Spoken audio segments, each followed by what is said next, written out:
Amis expatriés, bonjour, c'est une grande joie de vous retrouver pour cette conférence en ligne sur un sujet que nous préparons depuis longtemps, parce qu'on en voit bien l'utilité, surtout depuis quelques mois, sur le sujet donc, du célibat géographique.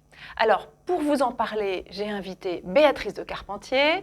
Bonjour. Béatrice qui est vraiment experte sur ce sujet parce que elle est membre de la Coach Academy d'Expat Communication, elle est conseillère conjugale et familiale, elle est ingénieure, mère de famille et expatriée au long cours aux États-Unis, en Thaïlande et en Allemagne, si je me souviens bien. Donc toutes ces multiples rebonds, ces multiples expériences lui donnent beaucoup de légitimité aujourd'hui pour réfléchir à ce sujet de plus en plus d'actualité, qui est celui du célibat géographique.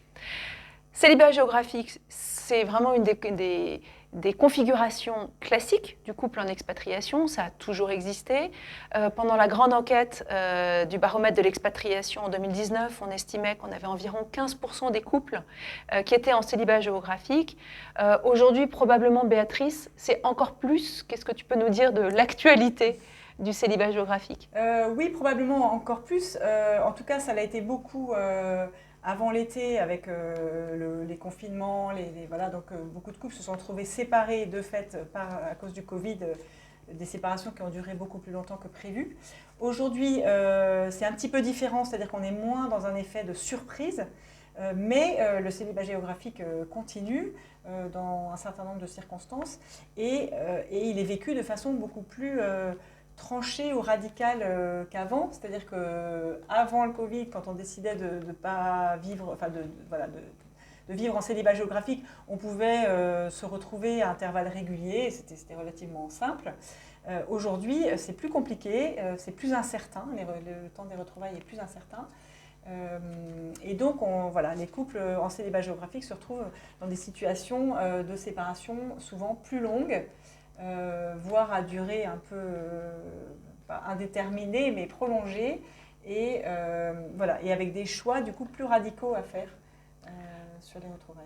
Et alors, pourquoi est-ce qu'on fait ce choix du célibat géographique ? C'est une question rhétorique. J'ai vécu personnellement 5 ans en célibat géographique, donc je vois assez bien comment on peut se retrouver là. Mais quand même, dans un contexte aussi anxiogène, quelles sont les raisons qui peuvent conduire à cette situation ? Oui, c'est une bonne question. Pourquoi est-ce qu'on continue à choisir le célibat géographique ? Alors, il y a plusieurs cas possibles. Il y a par exemple aujourd'hui un certain nombre d'entreprises qui ont demandé aux familles de rentrer en France, donc des familles qui étaient expatriées, et puis les familles ont rapatrié les entreprises ont rapatrié les familles en laissant les expatriés sur place. Oui, ils les envoient tout seuls, beaucoup voilà. En ce moment. Après, il y a aussi les départs en expatriation, ce qui s'est souvent fait, ce qui est fréquent, que l'expatrié parte en amont. Mais là, c'est vrai que là aussi, le temps des retrouvailles est plus incertain. C'est-à-dire qu'il part, mais on ne sait pas très bien quand la famille va pouvoir le rejoindre. Et puis, il y a aussi les cas des couples qui décident de vivre en célibat géographique pour garder la carrière de chacun, en fait. Et là aussi, avant le Covid, ces couples-là décidaient de se retrouver à intervalles réguliers. Et puis là, ils se retrouvent dans des situations plus compliquées où il faut choisir entre eux, moins se retrouver, voire ne pas se voir pendant des mois, ou que l'un des deux renonce finalement à sa carrière pour qu'il puisse vivre au même endroit. Et puis il y a encore un autre cas qui est celui des couples en expatrié dont un proche, un parent, un enfant se retrouve dans une difficulté de santé physique ou psychologique, qui demanderait de l'aide et un soutien. Et du coup, ces couples doivent choisir entre envoyer l'un des deux pour aider le proche, mais du coup se séparer et ne pas savoir très bien quand ils vont se retrouver, ou rester ensemble, mais du coup renoncer à venir en aide aux proches. On entend bien dans ce que tu dis, Béatrice, que c'est des situations, des choix compliqués, engageants, qui doivent nous titiller d'ailleurs dans la durée. Avant de parler de tout ce qu'il y a de pénible et de difficile, et on sait bien qu'il y en a dans le célibat géographique, on a pris le parti de regarder aussi les bons côtés, parce que finalement il y en a, et que les choses graves, on préfère en parler avec légèreté. Donc soyez pas choqués, vous allez voir une conseillère conjugale, presque recommandée, en tout cas trouver beaucoup de vertus au célibat géographique, parce que après tout, être tranquille, se retrouver libre et avoir le lit king size que pour soi et regarder des séries jusqu'au bout de la nuit, sans personne pour vous dire qu'il est tard et que demain on va être fatigué, c'est pas mal aussi, non? Ah bah tout à fait, il y en a qui apprécient tout à fait. C'est vrai que voilà, on peut trouver ça sympa, notamment quand il y a un décalage horaire, d'avoir toute la soirée pour soi, parce qu'on sait que de toute façon l'autre est en train de dormir, donc c'est sûr, on est tranquille. Voilà, il y a ce côté, on va pouvoir peut-être prendre plus soin de soi. Parfois démarrer une activité à laquelle on n'avait pas pensé parce qu'on se dit bah, finalement qu'est-ce que je fais de ce temps et puis du coup on démarre quelque chose. C'est comme ça que moi j'ai pu écrire mon livre Chérie on s'expatrie parce que je travaillais au bureau la journée, j'écrivais la nuit, mais que maintenant que mon mari est rentré, ça serait impossible que ce livre ait un petit frère, hein, ça c'est clair. Voilà, donc ça peut être l'occasion de développer un talent qu'on avait un peu mis de côté parce que la vie en couple ne nous laissait pas le temps. Voilà, c'était un autre choix, mais on avait moins de temps pour soi, quoi. Et pour celui qui est parti, il y a du bon aussi? Oui, il y a du bon aussi pour celui qui est parti. Bah, celui qui part va à la découverte d'un pays. Donc c'est vrai que là, il peut ressentir un sentiment de liberté, de se dire bah, finalement, je peux aller tester tous les... alors en ce moment, les restos, enfin si, ça dépend des pays, voilà, tester les restos du coin, aller voyager un petit peu. Voilà, donc il peut y avoir des très bons côtés. Bon, selon les pays en ce moment, c'est plus ou moins vrai. Et puis voilà, et puis faire plus de sport de week-end ou des choses comme ça. Et puis après, même pour le couple, il y en a qui trouvent ça finalement positif, hein. J'ai déjà eu un témoignage de quelqu'un qui disait que ça avait vraiment même sauvé son couple. Alors bon voilà, ça peut être dans certains cas, mais en tout cas, ça peut permettre au couple de réfléchir sur à quoi tient son lien et de développer plus voilà, de retrouver de la fantaisie, de la créativité pour maintenir ce lien en se demandant bah, qu'est-ce qu'on veut en faire et comment on fait pour maintenir ce lien à distance.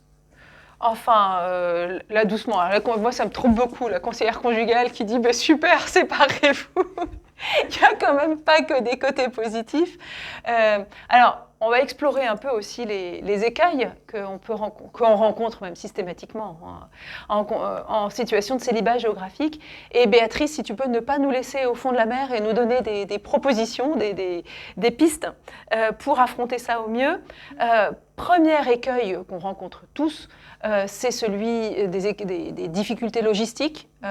C'est lourd de se retrouver parent isolé en fait, oui, par exemple. Ça peut être lourd, hein. Ça peut être lourd pour la personne qui reste, voilà, si en plus il y a des enfants à charge, en plus là en ce moment avec le Covid, parfois il y a du homeschooling, hein, il faut faire l'école à la maison, gérer son travail, voilà, ça peut être lourd et puis il y a toutes les tâches administratives de la gestion d'un foyer, donc les courses à faire, voilà, tout ce qui est inscription dans les écoles, dans les activités, etc.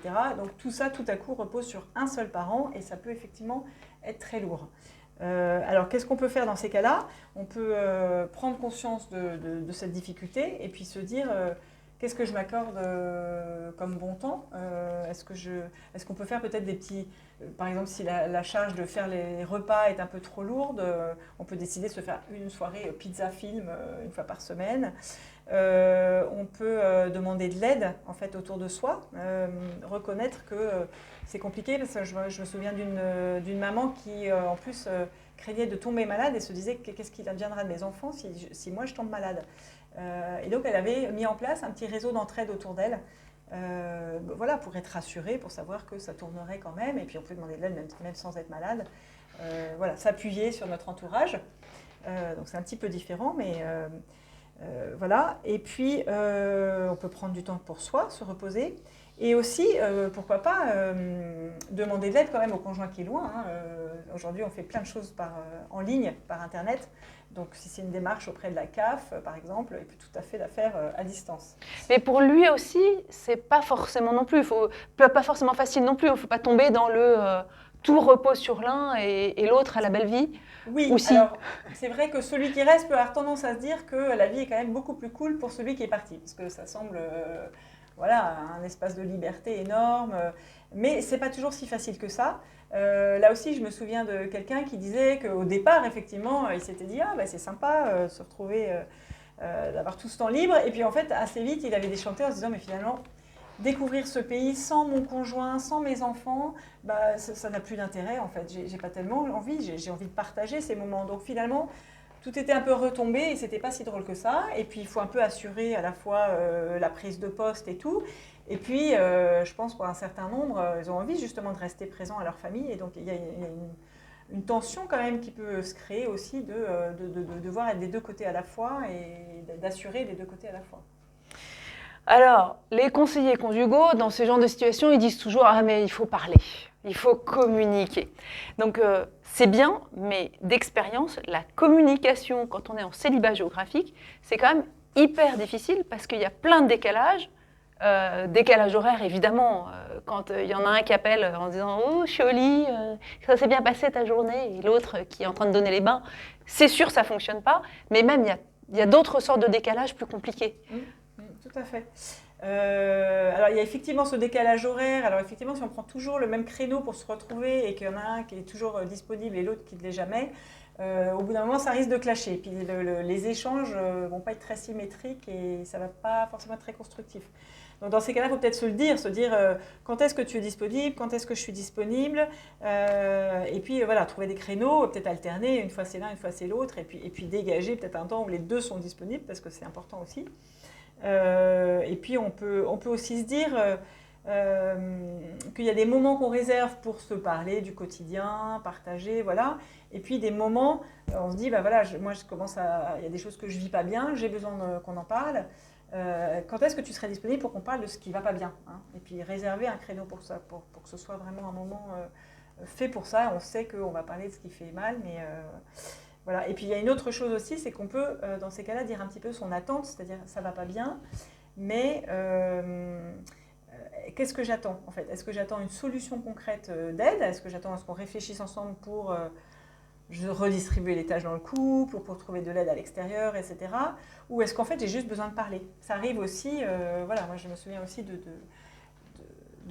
mères de famille et épouses qui disaient qu'en fait elles n'osaient pas trop dire ce qui n'allait pas bien pour ne pas charger la barque du conjoint absent.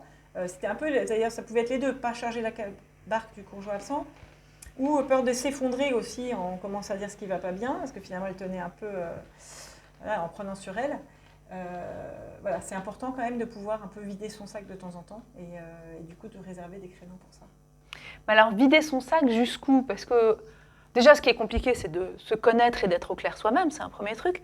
Mais quand on commence à regarder au fond de soi en célibat géographique, alors peut-être pas vous qui nous regardez, hein, peut-être que vous êtes parfait, mais moi, quand je regardais au fond, je trouvais parfois de la jalousie. Genre, bon, ok, lui, c'est la belle vie, moi, c'est hyper dur. Parfois des doutes. Pas forcément peut-être que la réceptionniste de l'hôtel est très jolie, mais aussi tout simplement, mais peut-être qu'en fait il s'habitue et qu'il finit par trouver cette situation-là agréable. Quand on trouve ces trucs-là pas très jolis au fond de soi, qu'est-ce qu'on en fait? On bouchonne parce que c'est compliqué à dire ces choses-là et peut-être que ça peut créer des situations. C'était peut-être pas la peine de le dire. Oui, alors effectivement, c'est important d'avoir de la délicatesse, je pense, dans ce genre de choses, et en même temps, pas mettre trop le couvercle non plus. Il me semble que, voilà, une façon de faire, peut-être, ce serait de dire, si on sent que ça devient trop présent, que limite, ça finit par nous obnubiler ou qu'on ne se sent pas bien, peut-être dire, j'ai besoin qu'on en parle. Je te demande pardon parce que j'ai peut-être pas assez confiance, je devrais avoir confiance, mais j'ai besoin d'être rassurée. Voilà. Est-ce que tu peux me raconter un peu plus ton quotidien? Est-ce que tu peux me dire que je te manque? Voilà. Et puis après, on peut se donner des petits trucs. Par exemple, si celui qui est absent, je sais pas, va visiter un peu le pays, bah, qu'il fasse des petites vidéos et qu'il écrive j'aimerais tellement que tu sois là avec moi. Enfin voilà, pour vraiment essayer de combler ce manque, parce qu'effectivement, le lien et l'équilibre du lien est changé, hein, est perturbé, et donc ça joue aussi peut-être sur la confiance. Donc on a besoin de la restaurer dans cette nouvelle forme de lien, en fait. Équilibre perturbé, alors pour le couple évidemment, pour les enfants aussi. Comment est-ce qu'on peut faire pour laisser une place à l'absent? Pas devenir pour celui qui reste un parent tout puissant, pas facile non plus, et puis combler parfois la tristesse des enfants. Oui. Voilà, beaucoup de choses par rapport à l'éducation des enfants, parce que effectivement, déjà celui qui s'en occupe finit par trouver ça plus simple de tout gérer elle-même ou lui-même. Enfin, souvent, c'est la femme qui reste avec les enfants. Donc, c'est quand même lourd, mais en même temps, elle peut ressentir aussi le bénéfice de se dire au moins je tranche, je décide, je fais tout moi-même. Voilà. Or, il y a cet enjeu de laisser la place aux parents absents. Et donc, voilà, quelle place je lui laisse, comment je fais. Et puis aussi, pour celui qui est absent, comment gérer aussi le fait d'être encore présent à distance, alors qu'on n'a pas toutes les informations. Voilà. Alors, il me semble qu'on peut trouver, en plus avec les moyens qu'on a aujourd'hui, des moyens de rendre l'autre présent. Donc celui qui est avec les enfants, de dire qu'est-ce que tu penses que papa en penserait de ce que tu dis, ou est-ce que tu veux l'appeler pour lui demander s'il est d'accord ou pas, ou au contraire, ou même dire maintenant tu appelles ton père parce que j'aimerais que vous en parliez ensemble. Et puis il peut y avoir aussi des manières de rendre présent le parent absent, le proposant de faire les devoirs, par exemple avec un enfant en difficulté, au moins de temps en temps, parce qu'il faut savoir qu'il a aussi son travail, mais de gérer les devoirs en faisant une visio avec partage d'écran, par exemple. Voilà, trouver des idées de rendre le parent absent présent, et aussi en anticipant, quand le parent absent revient à la maison, anticiper un petit peu, quelques jours à l'avance, dire à l'enfant, voilà, papa va revenir, ou maman va revenir, est-ce que tu voudras lui parler de tel ou tel sujet, voilà, refaire un petit peu une place aussi. Et dans son cœur aussi, de refaire la place pour l'autre. Et puis pour celui qui est absent, avant de rentrer, aussi avoir cette délicatesse de dire, je reviens dans un monde qui a dû tourner sans moi, voilà, il faut que je retrouve ma place, et en même temps, il ne faut pas que j'arrive en ayant l'impression que rien n'a changé, puisque effectivement, j'étais absent pendant un certain moment quand même. Ce mot de délicatesse revient souvent dans ta bouche, il m'a l'air assez fondamental. Qui dit célibat géographique dit retrouvailles régulières. Alors on s'en fait une joie, chouette, il va rentrer, chouette, on va se retrouver, ça va être fantastique. Finalement, là encore, peut-être que chez vous, c'est toujours parfait. Moi, j'ai trouvé que c'était quand même souvent assez frustrant, ces retrouvailles, parce qu'en fait, ça passe hyper vite.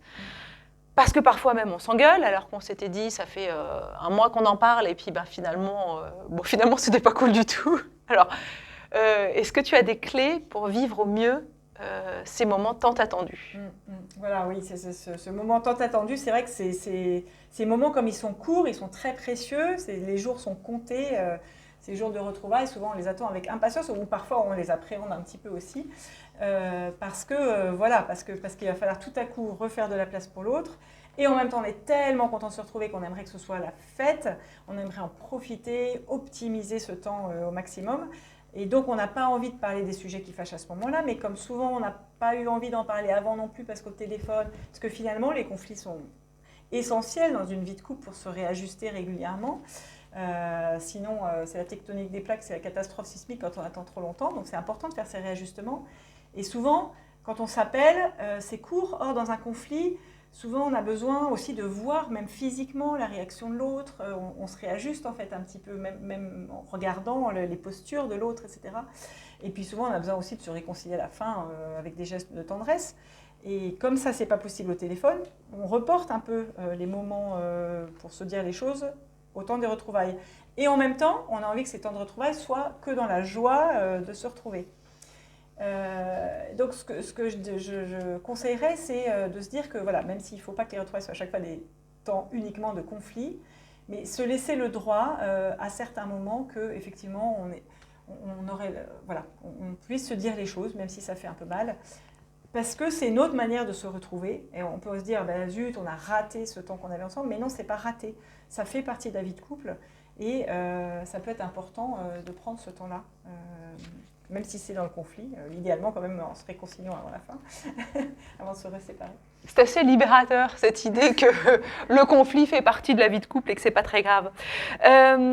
Avant de parler quand même, parce que le conflit, très bien, ça peut être des petits conflits réguliers et qui ne laissent pas trop de conséquences, ça peut être plus sérieux aussi. Avant d'aller, je l'ai dit, on passe tout en revue, d'aller regarder sur ce terrain-là aussi, il y a les vraies grandes retrouvailles. Le retour de l'absent, super, le célibat géographique est terminé, et pourtant l'aventure ne s'arrête pas là, ça laisse des traces et l'ajustement est long. Oui, alors effectivement, voilà, de même que les petites retrouvailles sont compliquées, de même le grand retour, on l'attend avec joie, et puis finalement, tout à coup, il va falloir retrouver tout un équilibre, et donc ça va demander un réajustement. Et là aussi, il vaut mieux être très patient et tolérant avec ce qui va se passer, même avec nous-mêmes, et avec, voilà, pas mettre trop d'enjeux sur le fait que ça se passe absolument formidablement bien dès les retrouvailles. Ben non, il va peut-être y avoir tout un temps de réajustement. Et voilà. Et l'important, c'est vrai, c'est d'en parler et de ne pas en faire un drame, de se dire, bah oui, voilà, on a besoin de se retrouver, ça va prendre du temps. Pour les enfants aussi, hein, on n'en a pas tout à fait parlé, mais il y a des enfants qui peuvent réagir plus fortement à un célibat géographique que d'autres. Moi, je me souviens de personnes qui parlaient d'un enfant qui ne pouvait plus parler pendant 15 jours, ou un autre qui disait qu'il avait envie de mourir. Voilà, parfois certains enfants, on ne sait pas pourquoi, l'un plutôt que l'autre va réagir un peu fortement au célibat géographique ou aux retrouvailles. Et donc tout ça, tout l'équilibre de la famille va devoir se refaire, et c'est important voilà, d'accueillir ce temps comme un réajustement, un temps de transition avant de retrouver effectivement un équilibre plus paisible. C'est assez rassurant de t'entendre parler de cette façon et de se dire que voilà, ces frictions, ces tensions finalement sont assez naturelles. Déjà rien que d'être conscient de ça, ça aide. Néanmoins, ça aide pas sur tout. Et on ne peut pas toujours se dire que oui, là, on s'engueule, c'est normal. Il y a quand même des paliers et on le sait bien. Il y a des situations qui ne sont plus possibles, y compris d'ailleurs dans la fatigue, parfois d'un des deux membres du couple. Et surtout dans cette période où finalement le célibat géographique a tendance à s'étirer. On part pour 6 mois, on a plein de témoignages de ça devait durer 6 mois, ça fait 1 an, c'est subi, c'est dur. Qu'est-ce qu'on fait quand on n'en peut plus? Alors ça, c'est très important. Il me semble que plus on en parle tôt, mieux c'est. Et que c'est important de se dire effectivement qu'est-ce qui se passe si on n'en peut plus. Si un des deux n'en peut plus, parce que d'ailleurs, souvent, ce n'est pas les deux en même temps. Donc, il y a aussi cette difficulté de se dire, il y en a un qui va dire « je n'en peux plus » et l'autre pour qui, voilà, ce sera possible de vivre encore comme ça un certain temps. Donc, qu'est-ce qu'on fait si un des deux n'en peut plus, ou si un des deux sent que le couple est en train de passer dans le rouge ou n'est pas loin de passer dans le rouge. Voilà, est-ce qu'on a prévu quelque chose pour tirer la sonnette d'alarme? Il me semble que ça peut être, voilà, on peut mettre un petit truc en place, comme dire le bateau coule, un petit mot, un petit quelque chose qui dit voilà, j'ai cette possibilité de tirer la sonnette d'alarme en disant là pour moi, on est en train de franchir une zone, soit pour moi personnellement, soit pour notre couple, soit même éventuellement on peut le dire pour l'autre si on a l'impression que l'autre n'est pas conscient que lui arrive dans le rouge ou elle. Voilà, et avoir cette possibilité. Et puis après, il y a aussi, du coup, prévoir ce qui se passe. C'est-à-dire, on tire la sonnette d'alarme, et alors? Donc, il me semble utile de définir avant quelles sont nos priorités de couple. C'est-à-dire qu'effectivement, il peut y avoir un enjeu de devoir choisir entre le couple et la carrière de l'un ou de l'autre. Ça peut aller jusque-là. Donc, voilà, qu'est-ce qu'on définit ensemble comme priorité? Est-ce qu'on tiendra coûte que coûte en célibat géographique si la carrière est en jeu, mais du coup, qu'est-ce qu'on va mettre en place si l'un des deux va vraiment pas bien? Et sinon, voilà, est-ce qu'on est prêt à renoncer à ce travail-là, avec tout ce que ça comporte, avec éventuellement une période de chômage? Et c'est important d'en parler, il me semble, avant, à se dire, voilà, jusqu'où on va, et si ça va vraiment pas bien, qu'est-ce qu'on fait? Quel est le plan B? Sauf que là, quand on t'entend, on est dans un schéma où les deux sont rationnels. Tu parles beaucoup de communication, de délicatesse, d'attention. On sent qu'il y a un partenariat dans le couple que tu nous décris. Sauf qu'il y a des moments où ce n'est plus le cas. Et là, ça s'effondre un peu parce que si on n'avance plus ensemble, en fait, tout se délite et ça peut aller très très vite et nous entraîner sur des terrains où on n'est plus vraiment nous-mêmes. Donc si on a l'impression qu'on s'aventure là, qu'est-ce qu'on fait? Et même, enfin, je sais pour Béatrice, c'est jamais très facile de le dire, mais en quoi un conseil conjugal qui arrive un peu de l'extérieur, ça peut aider? Alors, effectivement, le conseil conjugal, voilà, quand le couple va très mal, il peut y avoir, ça aide de voir une tierce personne parce que cette tierce personne, rien que par sa présence déjà, mais aussi par sa façon d'accompagner, va permettre à chacun finalement de dire de façon posée ce qu'il ressent, où il en est. Et donc, il y a un cadre qui est donné qui fait que l'échange n'est pas de la même, se passe pas de la même manière et n'a pas la même qualité que quand on est en couple. Enfin, en tout cas, quand le couple est en pleine crise. Voilà, le conseil conjugal va permettre un échange plus serein et du coup plus constructif. Et alors, la difficulté, souvent, quand on est non seulement en expatriation, mais en plus en célibat géographique, c'est qu'on n'est pas au même endroit. Donc, il faut trouver un conseiller conjugal qui est disponible pour les deux en même temps. Et voilà, donc c'est vrai que c'est pour ça qu'on vous propose, que je propose ce service de conseil conjugal par visio, parce que ça me permet d'accompagner les couples qui sont à deux endroits différents ensemble. Voilà. Ensemble ou pas, parce que moi, ça a été ma grande surprise en discutant avec Béatrice. Parfois, c'est rare même finalement que les deux aient au même moment la sensation que c'est la crise. Il peut y en avoir un des deux qui est dans le déni ou qui n'a pas envie de se lancer dans une démarche de ce type. Et on peut t'appeler seul. Oui, tout à fait. Voilà. L'accompagnement de conseil conjugal peut tout à fait se faire pour une personne parce qu'effectivement, parfois, l'un des deux ressent vraiment le besoin de faire cette démarche et l'autre n'a pas envie, ou bien celui qui ressent ce besoin n'a même pas envie d'en parler à son conjoint. Et donc, voilà. Donc, vous pouvez tout à fait venir seul. Et en revanche, on va parler vraiment de la relation de couple. C'est-à-dire que voilà, le psychologue va plus s'accompagner sur un cheminement personnel et le conseiller conjugal va plus s'accompagner sur le côté relationnel. Et comment on fait concrètement pour te trouver? Donc là, on a tes coordonnées, on a un lien vers une présentation du service de conseil conjugal. Et derrière, il y a, j'imagine, une séance découverte. Voilà, il y a systématiquement, en fait, tout accompagnement commence par une séance découverte gratuite d'une demi-heure pendant laquelle on pose les bases et on voit ensuite comment fonctionner ensemble pour la suite. Je pousse le bouchon. Il peut y avoir une séance avec monsieur, une séance avec madame? Alors, en principe, c'est plutôt les deux ensemble. Parce que l'idée, c'est justement de restaurer aussi la communication dans le couple. Donc l'idée, c'est d'être le plus possible les deux ensemble, sauf si un des deux vient seul. Mais en tout cas, voilà, c'est plutôt les deux ensemble. Très bien. Un grand merci, Béatrice, d'avoir exploré là, les tréfonds du célibat géographique et surtout pour tous ces conseils très pratiques et motivants que tu nous donnes. S'il y avait une conclusion pour qu'on ne reste pas dans l'ombre de ces situations plus extrêmes, tout à l'heure, tu nous as un peu fait la pub du célibat géographique en disant que ça avait quand même aussi des bons côtés. Oui. Qu'est-ce que tu dirais pour conclure finalement pour les couples qui passent par cette phase-là? Je dirais que c'est vraiment, voilà, le fait d'être à distance, ça fait vraiment réfléchir sur ce qu'on veut faire de notre lien. Il me semble que ça peut être, voilà, ce qui peut ressortir de très positif, c'est de se redire, se rechoisir finalement, et redire ce qui tient notre couple et ce qu'on veut en faire.